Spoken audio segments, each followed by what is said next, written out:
Okay, guys, so before we look at the last section of the essay and then some sentence stems to help us put it all together, I just want to remind you that I have taken away elements of scaffolding as we've moved through. This is about being independent.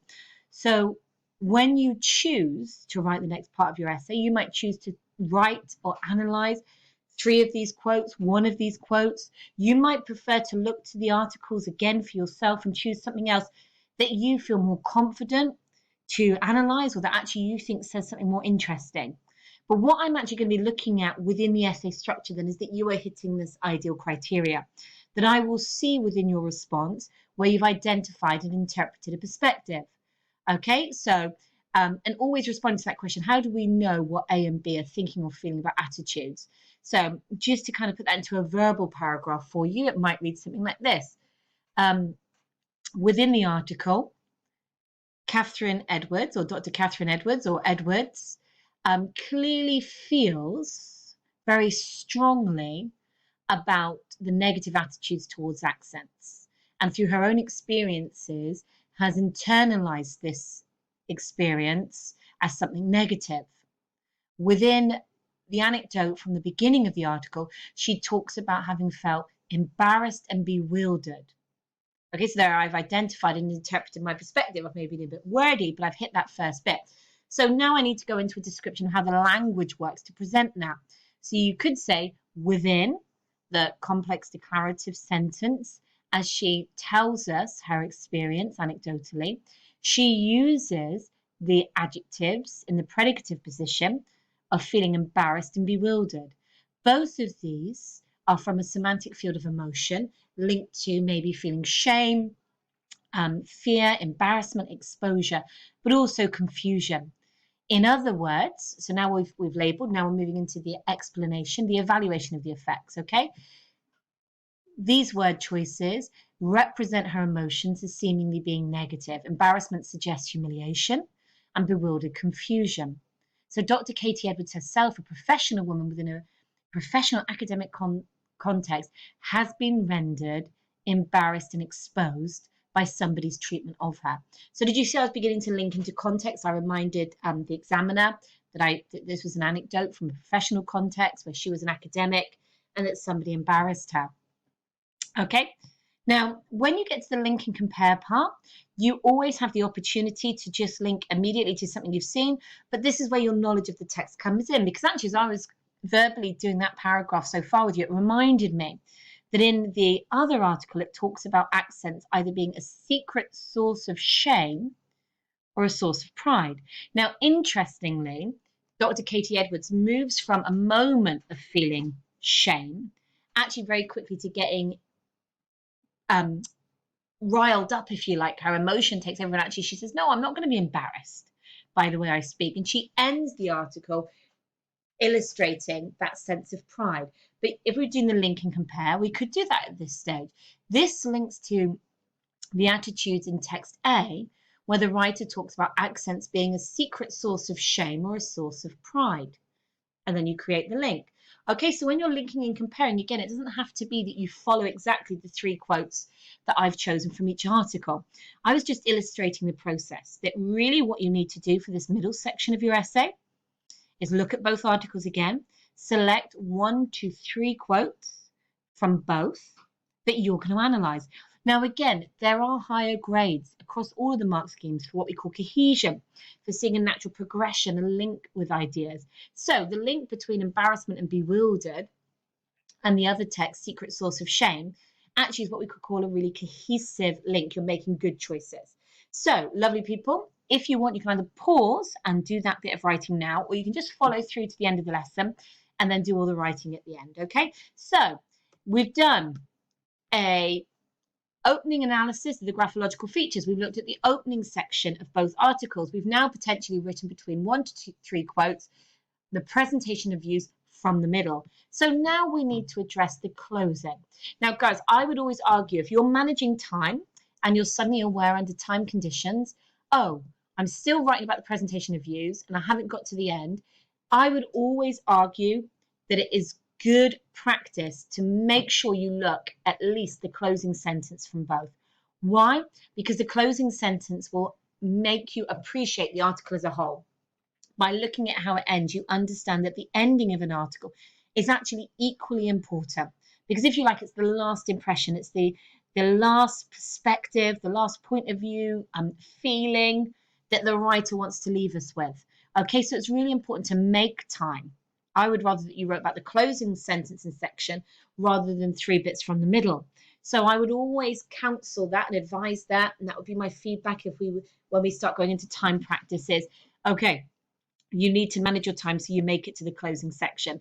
Now, again, a sentence versus a section. Okay, now our sentence here, it just doesn't work, is a really small sentence, but actually you need to look at the section for it to make sense. Okay, and sometimes, again, with time, it's not that you have to analyze the whole closing section, but just remind yourself of what's happening. Now, I'm not highlighting anything here. We've got the acronym broken down on this side, that your challenge would be to read this section, to identify and interpret a perspective, a thought, a feeling towards accent that the writer wants to leave us with. Once you've got that moment, look at the language, label it, explain it, remember your context, and then hopefully when we look at the second closing, you'll get a link and a comparison. Okay, so, but practically speaking, if you look the part, if, as soon as I see an if, I'm circling it as a complex sentence. But practically speaking, if you look the part and find it necessary and productive to lose a stigmatized accent, it's possible to do successfully on an individual level. Many people have, but at what cost? Rather than advising people to change a core part of their identity, it's important that all of us become more aware of our hidden linguistic prejudices. On a wider community level, for many, changing an accent isn't a viable solution to dealing with discrimination in the workplace. In the long run, tweaking how we sound to improve our career prospects, it just doesn't work. Chilu is a computational linguist and contributor to JSTOR, Daily Lingua's Obscura column. Okay, so we actually end with a few more credentials about Chilu, but I don't want us to analyze that at this stage.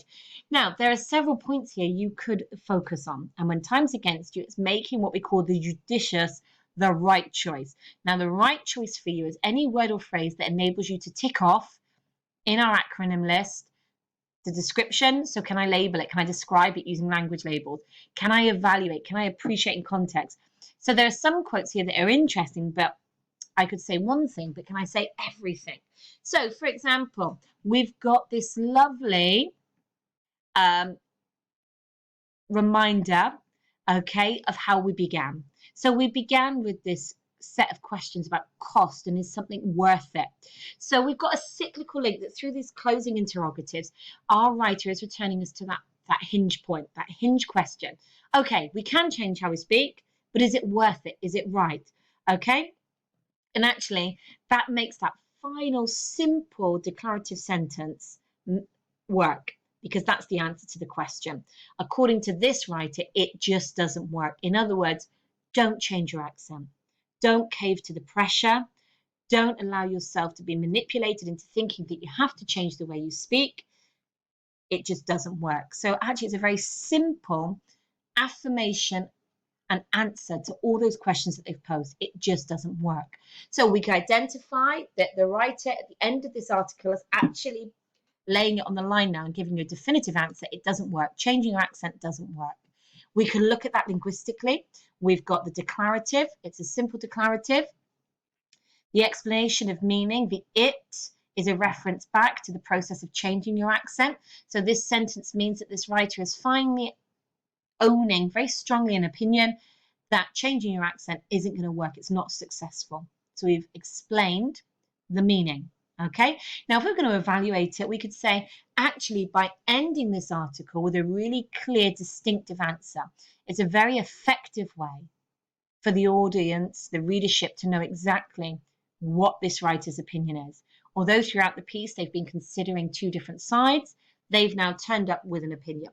Okay. So again, you're going to be more independent when you analyze this ending. So I'm just giving you a few pointers. This one, well, my accent's stay in pub. So what if it tells people where I'm from? I adore where I'm from. Look at this. This is the language of pride. So this is somebody who, although there was an experience that made them feel embarrassed, it didn't land and it didn't create shame.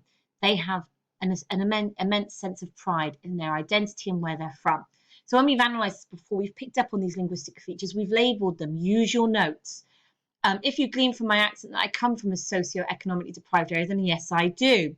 Now, because we've seen this paragraph, I'm just picking up on some points. Instead of having to modify or erode my accent to become more acceptable to elite academic institutions, how about elite academic institutions become more acceptable to me?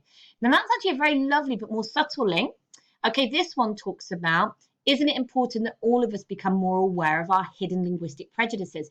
So actually, this is about focusing that it's not the person with the accent that needs to change, but us listeners, us people that form judgments based on what we hear. I need to change my prejudices, not cause you to change yourself. Okay, so both of them actually end with making that same social point, that if there are prejudices, it's the prejudice that needs to be changed, exposed, not the person that you're directing your discrimination towards. Okay, so then again, just shut your face, your tip. Actually, we've got this short, simple declarative, just like the other text, but it's ending on a more humorous tone. Okay, this is meant to be humorous. This is meant to be challenging, but in a humorous way. And this lovely kind of cyclical link to academic experiences when she was in university coming through. So there's lovely cyclical links. Now, when you're appreciating in context, you can always create those links. This echoes the tone of an earlier paragraph. This takes us back to the opening headline, okay? And then you're appreciating in context and you're linking and comparing. So the final thing, because it's going to be your job, whether you do it now, whether you use it in tomorrow's hours time, to turn these ideas into an essay, okay? Now, this is our A grade example. Now, all I've done here is given you the end of this candidate's essay. Okay, this is why I was so challenged when I was an exam marker, because you have to deal with some writing that can be really tricky to read. All I've done next to it then is I've drawn out some of the words or phrases that potentially you could use that they're using. Okay, it just gives us again some of the structures, some of the phrases we might want to use. So all I would say is that this is an A grade example, very high scoring example. So as you read it, you can be reading it not to share his ideas yet. We've not done this topic of gender. We've not looked at these articles, but we might. But it's about the phrasing and the way he integrates quotes, okay, the way he identifies perspectives, the way he describes language, the way there's an explanation and an evaluation. Okay, my lovelies. So just read through the ending part of his essay. Okay, he moves across from text A to text B. You could argue it's not the most perfect academic tone and style, but he is hitting so much of that high grade criteria, it doesn't go against him. And that's really important. Examiners are not looking to take marks off you. They are not looking to criticize what you do not do. They are always looking to award what you do. Okay, so what I would invite you to do now is go back in your notes, go back in your preparations. This is what you're going to write for me. You're going to write an essay that answers this question, that covers graphological features, an analysis of the opening sentence or section, an analysis of views, a closing sentence. Now, with the summative evaluative conclusion, I am leaving that completely in your hands. I want to see how you would conclude this essay. Remember, summative means that you would just bring it all together. You would summarize the ideas from both writers. Evaluative means you might be confident enough to say which you think is most effective and why.